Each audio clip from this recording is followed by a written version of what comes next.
Ya, Assalamualaikum warahmatullahi wabarakatuh. Nama saya Rizky Agung Kurniawan.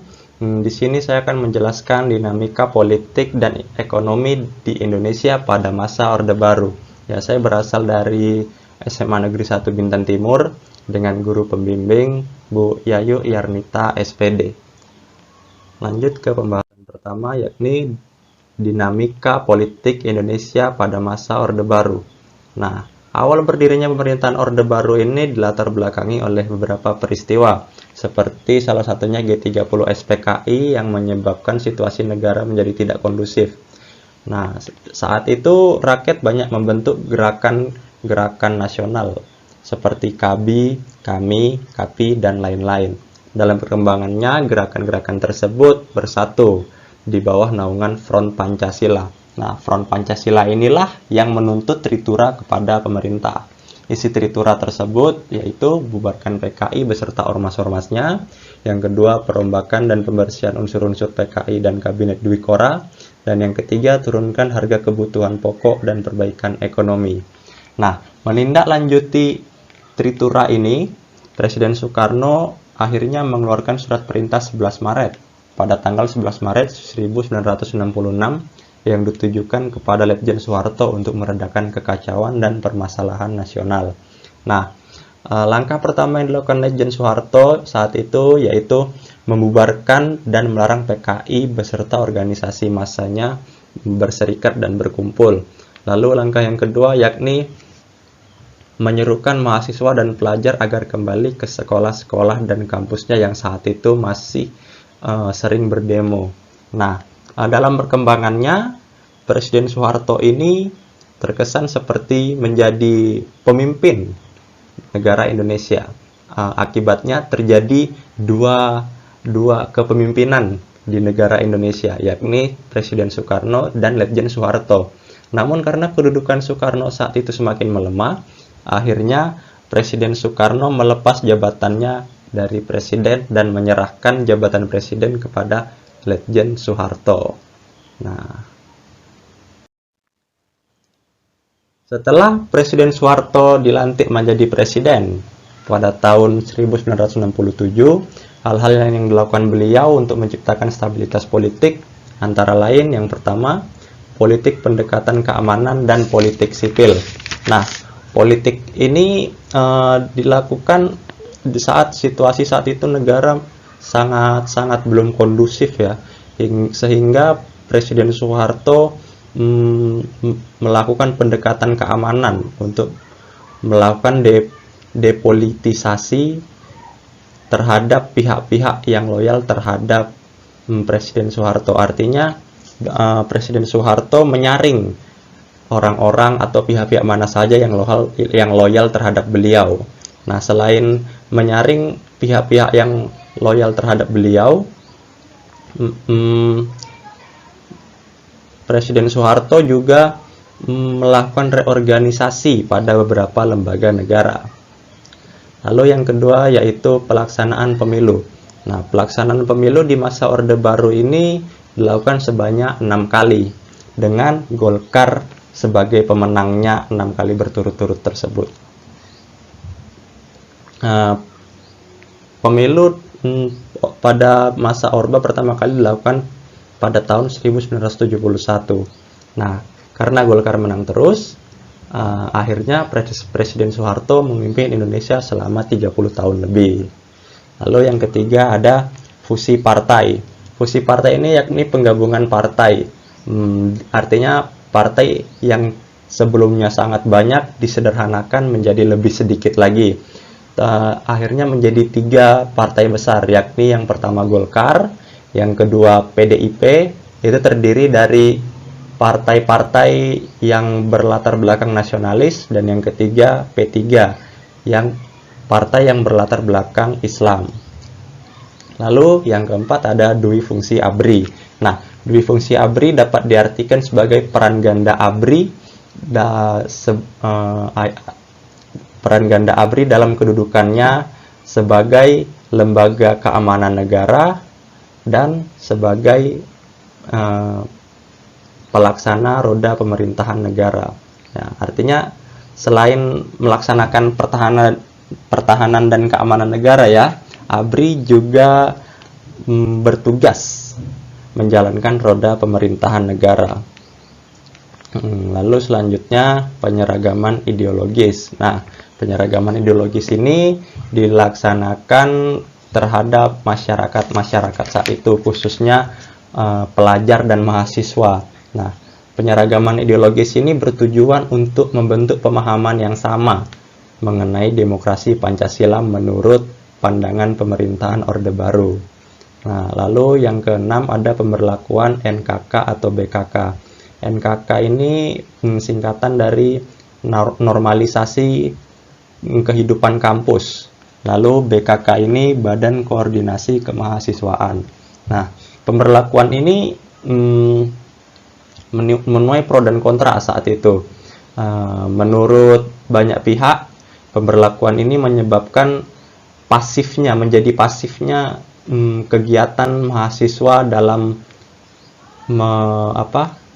kehidupan perpolitikan. Artinya mereka tidak boleh berdemo, tidak boleh terlalu berlebihan dalam berdemo gitulah. Lalu ini juga sebagai biar mahasiswa dan para siswa itu menjadi lebih fokus untuk menggali ilmu daripada malah mengurusi jalannya roda pemerintahan. Karena saat itu mahasiswa sangat sering sekali berdemo terhadap pemerintahan Orde Baru yang ya menurut mereka tidak sesuai dengan demokrasi yang semestinya. Lalu next, yang ketiga, integrasi Timur Timur. Nah, ini bersamaan dengan terjadinya Perang Dingin, wilayah Timur Timur itu saat itu masih merupakan wilayah koloni Portugis. Nah, akhirnya pemerintah Portugis memberi kebebasan kepada rakyat Timur Timur untuk mereka memilih nasib mereka sendiri. Nah, hal ini dimanfaatkan oleh partai-partai yang berada di Timur Timur. Mereka memiliki cita-cita yang berbeda. UDT ingin Timur Timur merdeka secara bertahap. Nah, sedangkan Frente Revolucionaria ingin kemerdekaan secepatnya. Sedangkan Apodeti ingin bergabung dengan Indonesia. Nah, di sini Indonesia mendukung Apodeti agar Timur Timur ini bersatu menjadi wilayah NKRI. Nah, Indonesia saat itu dibantu juga secara diam-diam oleh Amerika dan Australia agar Timur Timur berhasil bergabung dengan Indonesia. Nah, dalam berkembangannya Timur Timur berhasil bergabung dengan Indonesia dan pemerintah Indonesia mengeluarkan UU nomor 7 tahun 1976 tentang pengesahan Timur Timur berintegrasi ke NKRI. Namun Timur Timur bergabung dengan Indonesia tidak lama. Setelah Orde Baru runtuh pada tahun 1998, nah Timur Timur mulai mengalami gejolak perpolitikan dan akhirnya lepas dari pangkuan Ibu Pertiwi pada tahun 2002. Next, politik luar negeri bebas aktif. Nah, setelah Orde Baru berkuasa, Indonesia kembali ke politik luar negeri mereka, yakni politik luar negeri bebas aktif.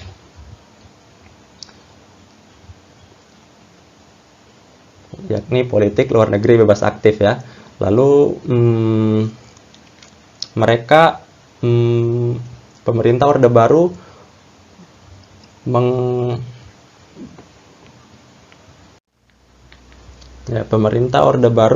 akhirnya ingin mengakhiri konfrontasi dengan Malaysia yang sebelumnya dimulai di masa pemerintahan Soekarno.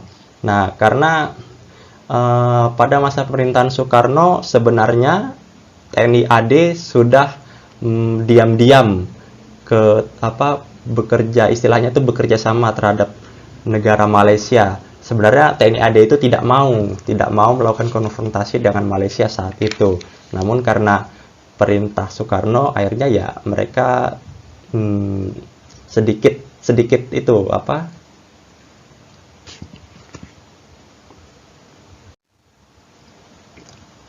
Ya, dalam pemerintahan Orde Baru, mereka melaksanakan politik luar negeri bebas aktif.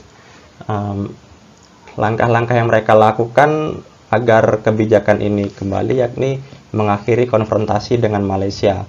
Ya, sebenarnya saat masih Orde Lama, pemerintahan Soekarno, TNI AD sudah melakukan hubungan komunikasi dengan Malaysia agar sebenarnya mereka itu tidak ingin melakukan konfrontasi. Nah, karena kejadian inilah konfrontasi dengan Malaysia sedikit lebih mudah untuk mengakhirinya.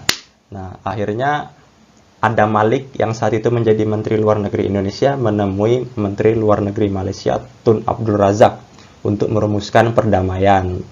Nah, dengan perjanjian damai tersebut, Indonesia dan Malaysia akhirnya melakukan kerjasama bilateral. Nah, lalu yang kedua yakni kembali menjadi anggota PBB. Nah, saat pemerintahan Soekarno, Indonesia pernah keluar dari keanggotaan PBB.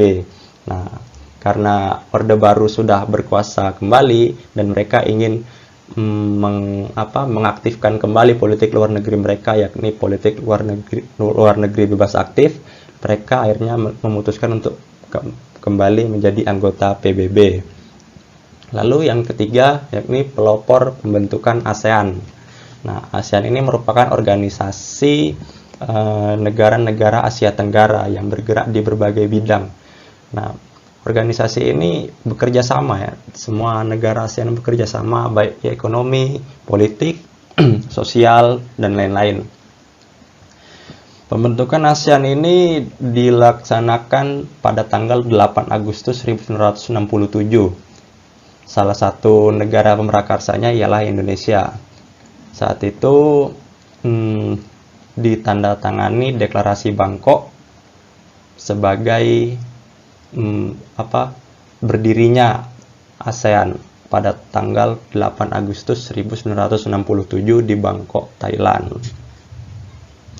Next, selanjutnya dinamika ekonomi pemerintahan Orde Baru. Nah, yang pertama rehabilitasi ekonomi. Nah, saat pemerintahan Orde Baru mulai, pemerintah berupaya agar ekonomi Indonesia menjadi stabil kembali. Saat inflasinya yang semakin tinggi, mereka ingin mengkondusifkan keadaan ekonomi saat itu. Nah, program rehabilitasi yang dicanangkan ini berdasarkan TAP MPR nomor 23 tahun 1966.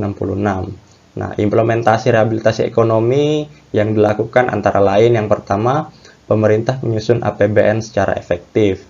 Lalu yang kedua, menyelesaikan masalah hutang negara dan kerjasama ekonomi.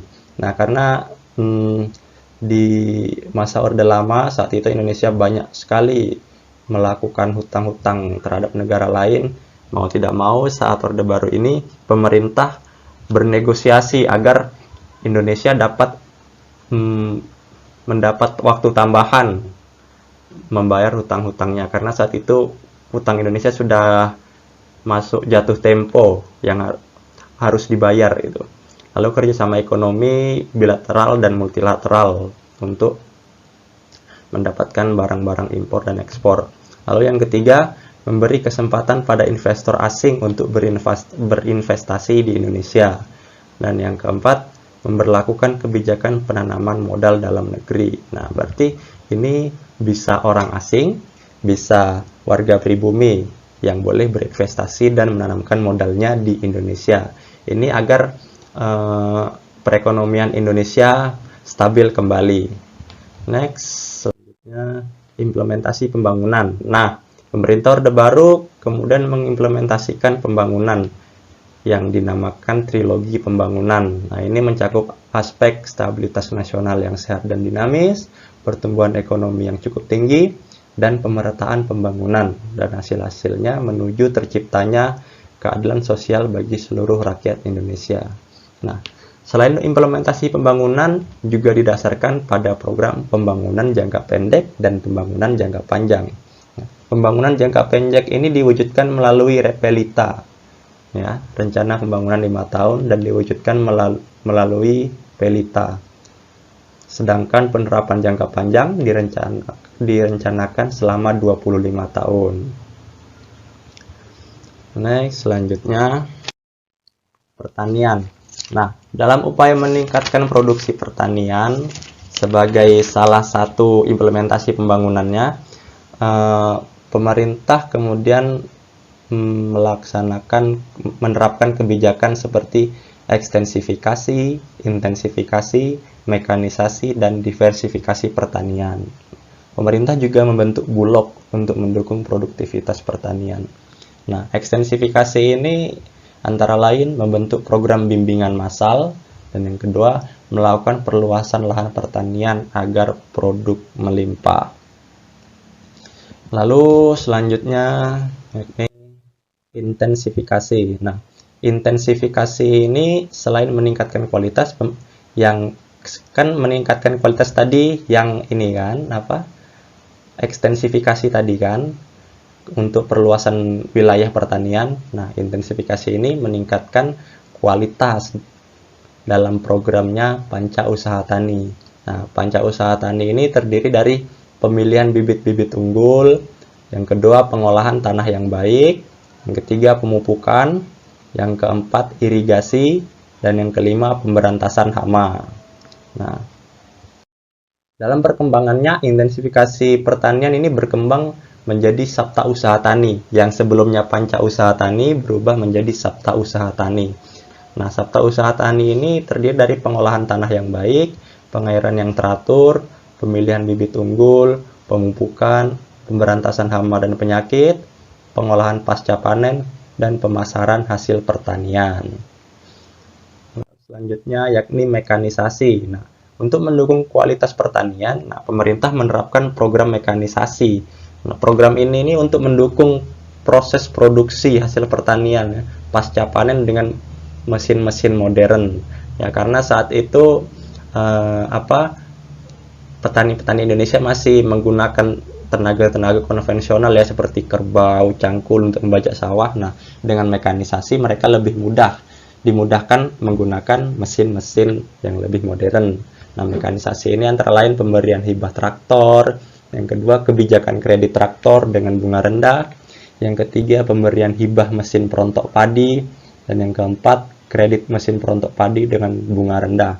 Ini dilaksanakan agar petani-petani di Indonesia lebih mudah dalam menanam dan memanen padi, agar produktivitas hasil padi Indonesia itu lebih baik, meningkat dari yang sebelum-sebelumnya. Selanjutnya yakni diversifikasi. Nah, selain ini maksudnya ini selain mereka menanam padi, petani juga meningkatkan pendapatan dengan dengan beternak ayam, beternak ikan, dan menanam tanaman lain yang memiliki nilai tambah. Jadi tidak hanya menanam padi saja gitu. Kalau misalnya masih ada lahan yang cukup, ya mereka beternak atau menanam tanaman lain. Nah, dukungan pemerintah Orba terhadap bidang pertanian pada masanya selain yang disebutkan di atas, mereka juga memberi subsidi benih padi berkualitas tinggi. Yang kedua, mereka juga membentuk Balai Pengkajian Teknologi Pertanian. Dan yang ketiga, mereka mencanangkan pembangunan koperasi unit desa. Next, bidang pendidikan. Tadi bidang pertanian sudah ya, sekarang bidang pendidikan. Nah, di bidang pendidikan ini, pemerintah Orba gencar mengeluarkan kebijakan untuk meningkatkan SDM. Nah, peningkatan SDM ini salah satunya difokuskan ke sekolah dasar dan menengah. Kebijakan ini dilatar belakangi oleh banyaknya masyarakat yang belum mengenyam pendidikan formal. Selain saat itu fasilitas pendidikan masih minim, mereka juga kekurangan guru. Ya, jadi langkah-langkah yang dilakukan pemerintah antara lain melakukan perubahan kurikulum sebanyak 4 kali sesuai kondisi politik dan dunia pendidikan. Nah, kurikulum yang diterapkan pemerintah Orde Baru antara lain kurikulum 1968, kurikulum 1975, kurikulum 1984, dan kurikulum 1994.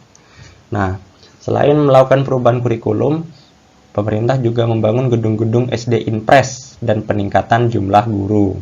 Nah, saat itu dana yang dikeluarkan pemerintah untuk memajukan pendidikan Indonesia saat itu mencapai 6,5 triliun rupiah. Lalu yang ketiga, menerapkan program wajib belajar, wajar, dan gerakan nasional orang tua asuh atau BNOTA. Nah, program wajib belajar saat itu masih 6 tahun ya, dan dalam perkembangannya menjadi 9 tahun. Artinya rakyat Indonesia wajib menempuh pendidikan sampai jenjang SMP, itu kalau yang 9 tahun tadi.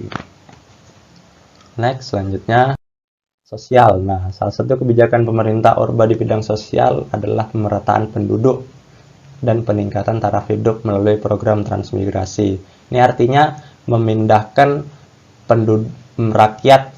memindahkan penduduk dari tempat yang ramai seperti Pulau Jawa ke tempat yang lebih sepi, tapi memiliki sumber daya alam yang masih banyak, ya misalnya Kalimantan atau Sulawesi dan lain-lain. Nah, ini juga bertujuan mengembangkan daerah luar Jawa. Sedangkan di bidang kesehatan, pembangunan dalam bidang kesehatan, pengimplementasian yang dilakukan pemerintah antara lain program keluarga berencana. Nah, program keluarga berencana ini dimaksudkan untuk menekan laju pertumbuhan penduduk dan meningkatkan kesejahteraan masyarakat.